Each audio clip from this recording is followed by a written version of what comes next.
name's Natalie Strauss, and I'm presenting on what I pack for an overnight backpacking trip, and I'm showing my 50-liter pack that I use. So to go to the next slide, when you're picking a backpack for overnight hiking, you're going to want to make sure that it's a 32 50-liter pack. Like I said, I use a 50-liter pack, and this picture on the left of the Osprey one is the one that I have.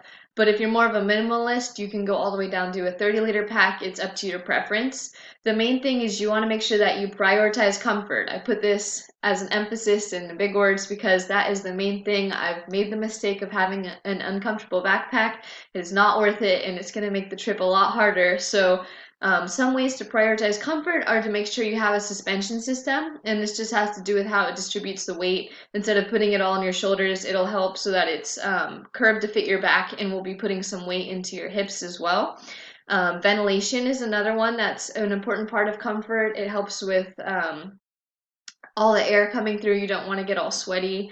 And so that's a great way to help with comfort. And then a sleeping bag compartment I put as just, doesn't have to do with comfort, but it's a good way to separate out your bag. A lot of the times backpacks will try to tell you as we have all these different pockets, and you don't want to get caught up in that, but the one compartment that actually is helpful is a sleeping bag compartment.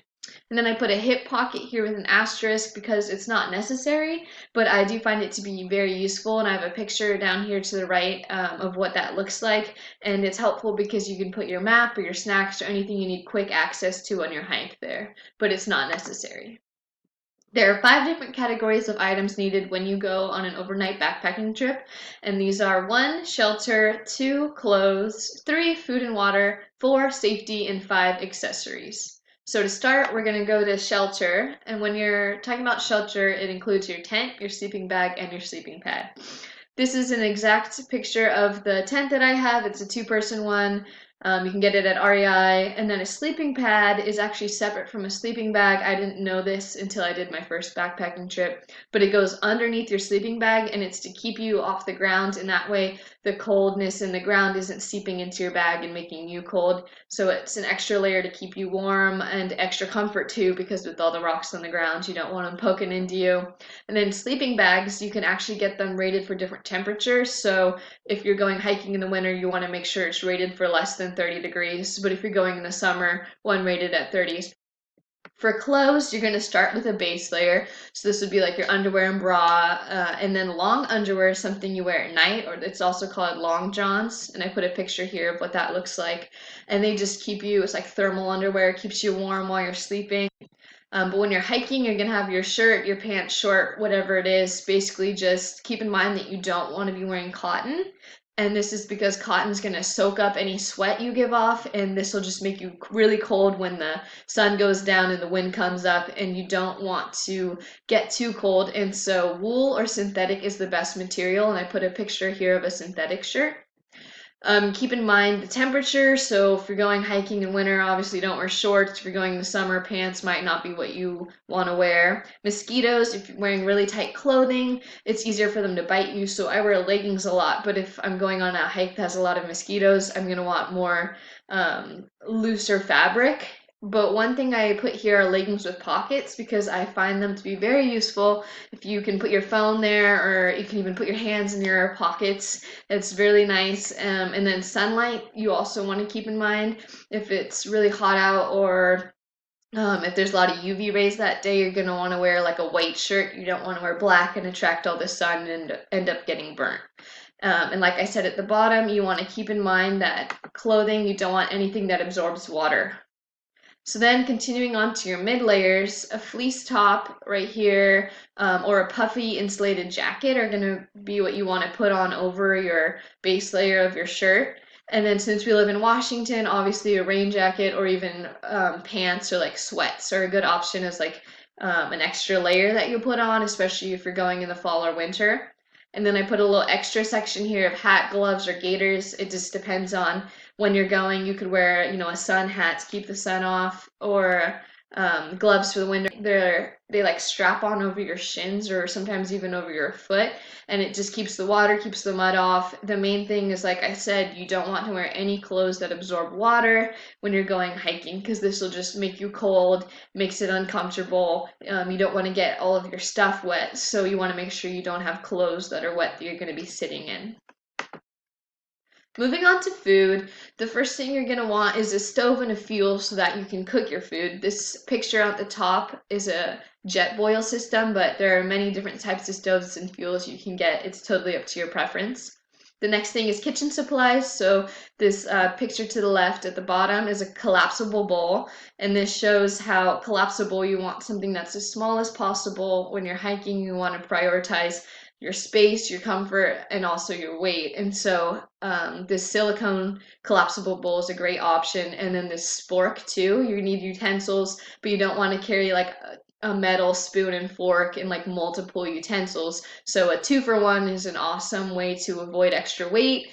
And then food, this is a picture of beef stroganoff, so you can get food that's prepackaged. But if you have a dehydrator and that's an option for you, then making your own food is a great way to find a cheaper and also way to make your own kind of food that fits your food preferences or your own food like diet if you can't have gluten or something. And then snacks, I always bring like bars or fruit snacks because when you're hiking, you're going to want to be eating some snacks along the way for some quick energy. Like I said, with that little hip pocket, it's a great place to put it. So when you go hiking, food is obviously a must. And then water you need. So you need a water filter and purifier. I included 2 different options. So this one at the top is a Sawyer system, and that one I found to be kind of slow. It's a very tedious system, whereas the platypus here on the right with the 2 bags, you can get a lot of water filtered and purified at once. And then you don't have to keep doing it over and over again and like dipping your hands into the cold, gross water. So those are both different options though, and price is a big difference too because the one on the right is a lot more expensive. But whatever you bring, as long as it works, it's fine. And then a water bottle, like I said, something lightweight. You don't want something really heavy. I know when I went hiking at first, I thought like a hydro flask would be a great option because, you know, we all have hydro flasks, but they're actually a lot heavier than if you were to just use a plastic one like this, and it actually clips onto your bag as well. So it's a better option than something heavier like a Yeti or a hydro flask that we're used to using in our day-to-day life. Moving on to safety, there are these 10 essentials that are considered that are things you need to bring on every single overnight backpacking trip, no matter what. So these you have to have. And the first one is a fire starter. And so you're going to want like waterproof matches, and even though they're waterproof, you're always going to want to make sure it's inside of like a Ziploc baggie or something that's going to keep the water off as an extra layer just in case. And I would suggest you do that with most of your things, like your food or any like sunscreen. You're going to want to make sure it's in a bag, just in case water does leak through somehow. The next thing is a first aid kit. I'm going to go more in depth on the next slide as to what specifically should be in your first aid kit. Extra clothes, you don't want to bring like, you know, 5 extra jackets or anything because you don't want extra weight, but you do always want to make sure you have a little something extra in case it's colder than you thought. Maybe an extra like Under Armour or pants in case something happens and you know you get wet, you fall in a river or something. You don't want to be freezing your butt off. The next thing is navigation. Some people use their phones when you want to make sure you download the map if that's your choice. But even if you do have the map system on your phone, you always need to make sure you bring a backup map. So a physical one that, like I said, is in a Ziploc baggie, safe from protection, and a compass, because you never know what could happen. Maybe your phone dies or it gets water damage. You always want to have another way to make sure you're going to get out of there safely.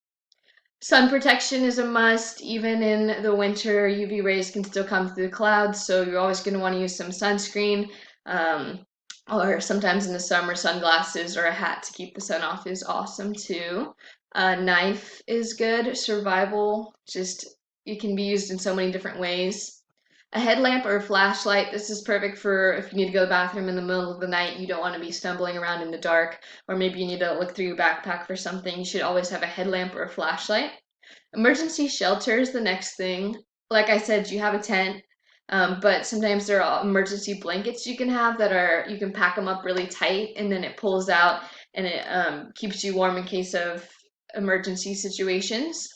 Extra food, this goes along with the extra clothes. This doesn't mean you're going to bring enough food to feed an army. It just means you bring a little more than you think you're going to need, because you never know what's going to happen. And same with water. Water's a must. And you want to make sure that you're refueling your body as you burn through your energy and your water. So continuing along with safety, you want to make sure you have a first aid kit. And so I'm going to go through these different things you need, but there's also more information on the Washington Trails Association. They go more in depth as to the very specific bandages you need. But in general, just assorted sizes are awesome. Then you're going to need adhesive tape, tweezers, towelettes, moleskin. This basically is like if you get a blister, it just goes on over the top of your skin and it keeps it from rubbing uncomfortably. Pain relievers, antihistamines, because you never know if you're going to get stung by a bee, or you're allergic to some kind of shrub or plant. And then latex or nitrile gloves, because if someone's injured, you don't want to be touching their blood. And then the last thing for safety is that in addition to the knife, you might want to consider a repair kit. And this is according to the National Park Service. So that would consider like a duct tape, scissors, or even a multi-tool, because you can fit so many things into a multi-tool. It's a lot smaller and it has many different things you might have to use.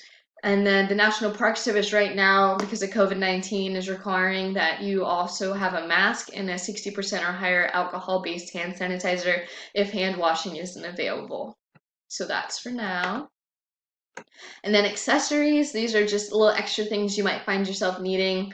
The first one is a phone charger. A portable one is the best option. Obviously, you can't plug into an outlet anywhere when you're hiking or in nature. I have a solar powered one, but it's a lot heavier, so I noted that you want to keep the weight in mind, because this one I would use more on like a longer hike, because I can just use the sun to charge it then. Whereas if you have a portable charger, you can have like different sizes, so maybe you just take a small one for like an overnight hike. Then bear repellent is a must in Washington, obviously. They're everywhere and you always want to be safe.